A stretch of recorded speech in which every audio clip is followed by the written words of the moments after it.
Welcome to last week's bets. I'm your host, Jake MacKenzie. Guess what? We went 4-5 in our picks last week. I mean, technically we didn't because San Fran only won by 3, but who's getting into specifics? I just said they were going to win. They won. The only thing we got wrong, I went bold. I said the Texans were going to beat the Ravens.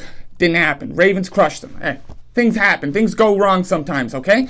But the week started off, UFC. First of all, why is it on so late? I want to stay up, watch this main event. It's 2 in the morning before this thing comes on. I'm half asleep. The energy is gone. This was a war. They said they're fighting to the death. They went there. 25 minutes of an absolute slugfest. DDP gets the decision. New champion. Hello. Hey, listen. ProLine, you need to get a better system as well.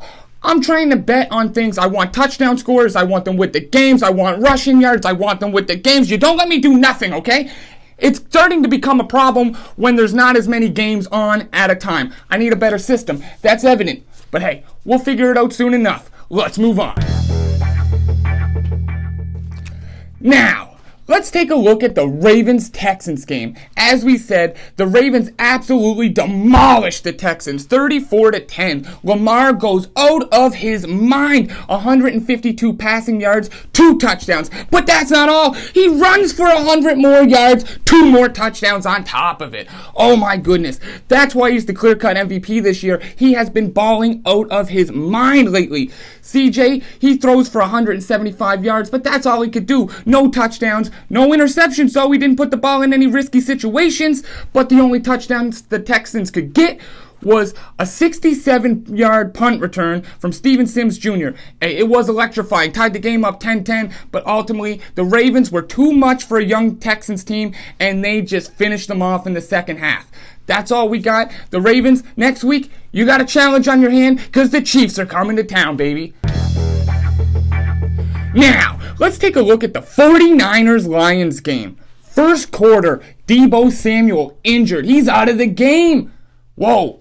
How did the 49ers rebound from that? Is he even going to be back next week? Who knows? He's week to week. The Packers take advantage early. They're always in the lead. They're running away with this thing, it looks like. But wait, they start sputtering. Jordan Love, interception. Ooh, that's not good. Not a good time to do that. All of a sudden, all the analysts across the board say Brock Purdy doesn't belong in this group of quarterbacks left in the playoffs. Why would you say that? He leads the 49ers to a game-winning touchdown drive. CMC runs that thing in for another one. He goes bananas. 100 yards on the ground, 2 touchdowns, 30 receiving yards. Everything's looking up for the 49ers. All of a sudden, Green Bay's got 2 minutes left. Can they get a touchdown to win? No. Jordan Love throws one of the stupidest interceptions, scrambles all the way to the right, looks down the middle, throw it away, no one's open, throws it into triple coverage for an interception. Live to see another down, okay? You didn't, and that's why the 49ers are going on to the next round. Now, let's take a look at the Lions and the Bucs game. This one, an absolute banger from start to finish. It was back and forth the whole game, but the Lions never let the lead go at any point.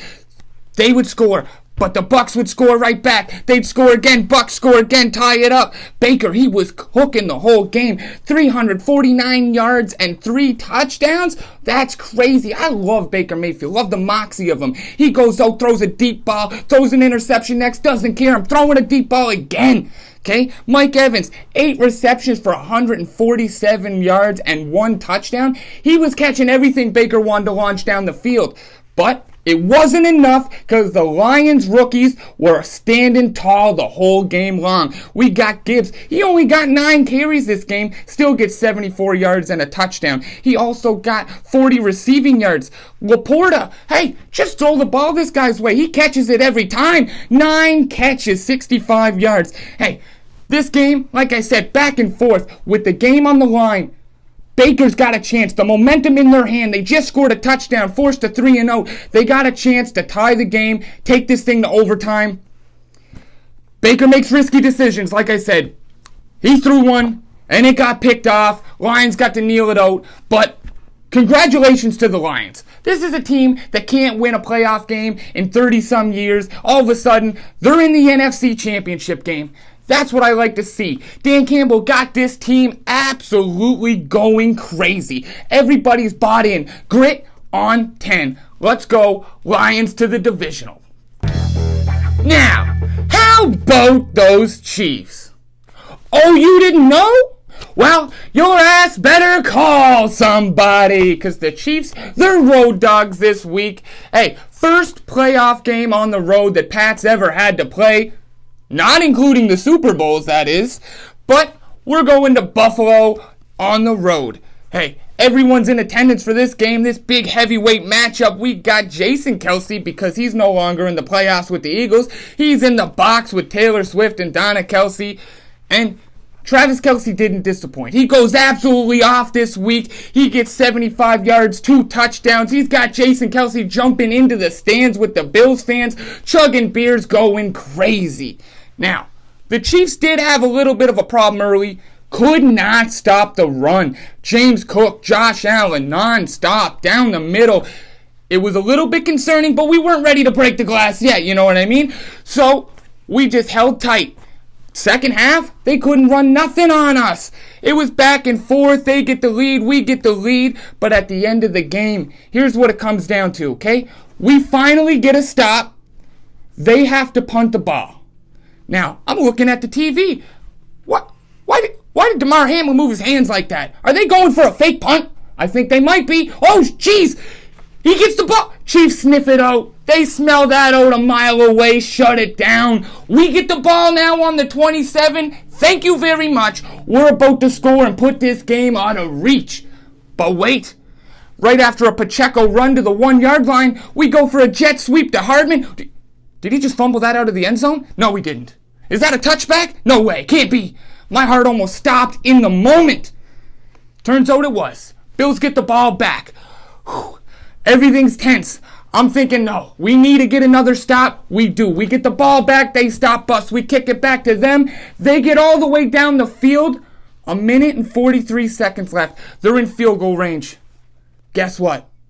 Bass, wide to the right. He misses an easy one to tie the game, and that's it. You want to know why? Because the Bills, they used a timeout early in the third quarter, and I said that timeout was going to come back to bite them. It did. They didn't have their 3 timeouts to stop the clock. The Chiefs got to kneel the ball out. Victory formation. How about those Chiefs, baby? I told you. Buffalo doesn't stand a chance against us in the playoffs.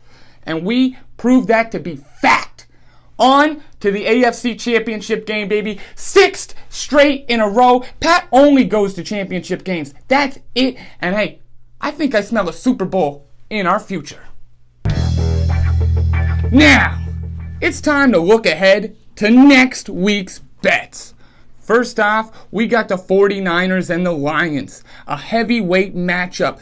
It's the dream team, the Detroit Lions, going against everybody's NFC pick, the 49ers, to make the Super Bowl.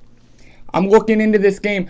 The 49ers kind of struggled against Green Bay a bit. They couldn't really get their offense going. If Debo's not playing, I got a feeling that this Lions team is the hungriest team we can see in this playoffs right now. They need this more than anybody. So I'm taking the Lions over the 49ers. Next, we got the Chiefs versus the Ravens. I know the Ravens are the best team in the NFL coming into the playoffs, and they looked really good against Houston. But guess what? They're playing a different team. This is the Chiefs in the playoffs. We're a different beast. I know we didn't look the best in the regular season, shaky up and down, but we've solved all those problems. We're scoring. Kelsey's buzzing. So we're taking the Chiefs over the Ravens. And just for fun, in the 49ers-Lions game, let's take a Sam Laporta touchdown. Lately, he's been going crazy. I like him to score. In the Chiefs game, why not take Pacheco? This guy just gets into the end zone every week. Why stop now? So we'll take him for a touchdown. And I think Travis Kelce has figured it all out. Okay? This guy, the last few weeks, he's not struggling as much as he was mid-season. So we're taking him on the over for receiving yards. I don't care what they give me. They could say 200. He'll get 250. Travis Kelce over on receiving yards, and that's next week's bets, baby. I forgot the outro.